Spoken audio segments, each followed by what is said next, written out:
Nous avons fait certainement depuis la Révolution. On a passé la première année difficile. À partir de la deuxième année, nous avons commencé à faire des transformations fondamentales parce qu'on considère qu'il y a un côté que tout le monde a oublié, qu'il y a une révolution culturelle. Qu'est-ce que ça veut dire culturelle? Ça veut dire que les jeunes et les moins jeunes ne veulent plus faire certains travaux.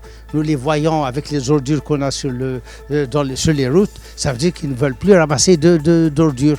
Mais dans nos usines, ils ne veulent plus faire le travail pénible. Donc tout ce qui est travail pénible, ils ne veulent plus le faire. Alors qu'avant 2010, nous, on essaie de ne pas amener de l'automatisme pour faire travailler les ouvriers.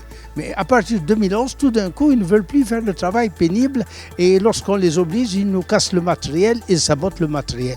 Donc nous, très vite, on a fait la révolution comme eux et nous avons transformé nos usines en usines automatisées où la part des dirigeants comme ingénieurs, techniciens supérieurs, des cadres supérieurs, donc qui font marcher les usines. Donc actuellement, nous avons fait un changement culturel complet. Nos usines qui faisaient travailler des centaines d'ouvriers, ils ne font travailler que beaucoup moins, mais c'est des cadres supérieurs et des cadres techniques donc qui peuvent maîtriser.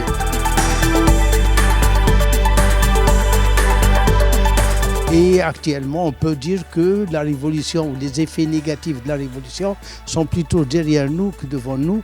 Nous sommes revenus à nos bénéfices normaux et nos bénéfices augmentent pratiquement de 10%. C'est une question de qualité de gestion et non pas un chiffre d'affaires qui augmente parce que malheureusement, l'économie est un peu en difficulté et le chiffre d'affaires n'augmente pas, les ventes n'augmentent pas. Par contre, la qualité de la gestion s'améliore beaucoup, ce qui fait que nous faisons un bénéfice par la qualité de la gestion et non pas par l'augmentation du chiffre d'affaires.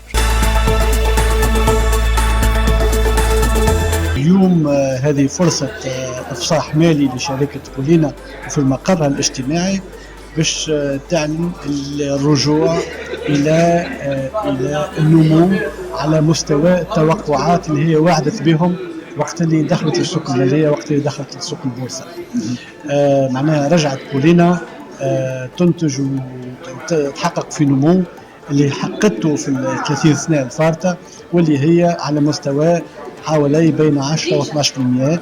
صحيح السنوات الفارطة هذه الأخيرة اللي النتائج كانت دون المستوى المنتظر، ولكن توا رجعت إلى مستواها في سياسة تصرف جديدة، في سياسة استثمار جديدة مبنية أكثر على التكنولوجيا، مبنية أكثر على التنويع وعلى diversification.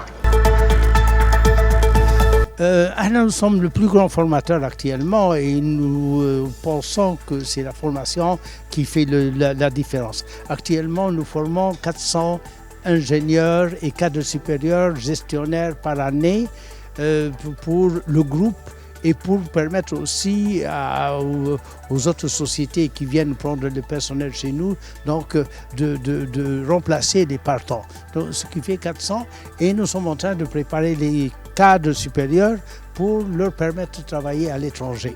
Et je pense que c'est une activité qu'on va développer parce que nous avons énormément de cadres jeunes. La Tunisie ne pourra en aucune façon leur offrir le travail en Tunisie pour tous ces jeunes. Donc il faudrait savoir former des experts et leur donner une formation culturelle pour leur permettre de trouver des postes à l'étranger. Et c'est réellement l'avenir de la Tunisie. هذا المطلوب وهذا الحقيقة المطلوب للمؤسسات كلها، ولكن ساعات المؤسسة يكون عندها إمكانيات. هذه سيارة هي مجمع يبدأ عندها إمكانيات تنجم تجيب أدوات معناها العمل تكون أدوات راقية هافارد كما قال لك، وثم تنجم يجيب لك معناها وينجم ينوع في النشاط.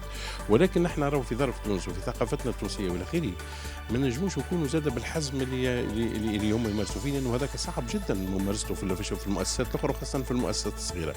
لابد من ثقافة، لابد من دعم، لابد من معناها ثقافة انتماء، ثقافة مؤسساتية تخلي العبد يحب المؤسسة هذيك، ينجم يتعامل معها، يضحي، يعرف اللي راه نجاحه وهو في نجاحها هي.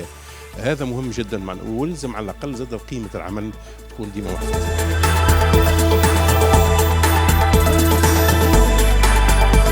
Nous sommes toujours des futurs, on a été toujours des futurs parce que tout ce que nous faisons, nous le faisons avant les autres, parfois avant 5 ans, avec 10 ans. Lorsqu'on a introduit la dinde, on est resté 18 années seul. Personne n'a eu le courage de faire la dinde pendant 18 ans. Mais par exemple, maintenant, dans 3 mois, on va ouvrir la production d'huile de soja à pression à froid. Et pression à froid. Ça veut dire que c'est une huile qui n'est pas extraite par des méthodes chimiques. Parce que tout le monde parle du mauvais côté des produits chimiques. Et la première usine en Tunisie qui produira de l'huile de soja à froid avec pression comme exactement l'huile d'olive, donc entrera en production en février et mars. Donc vous voyez que nous sommes tout à fait à l'avance.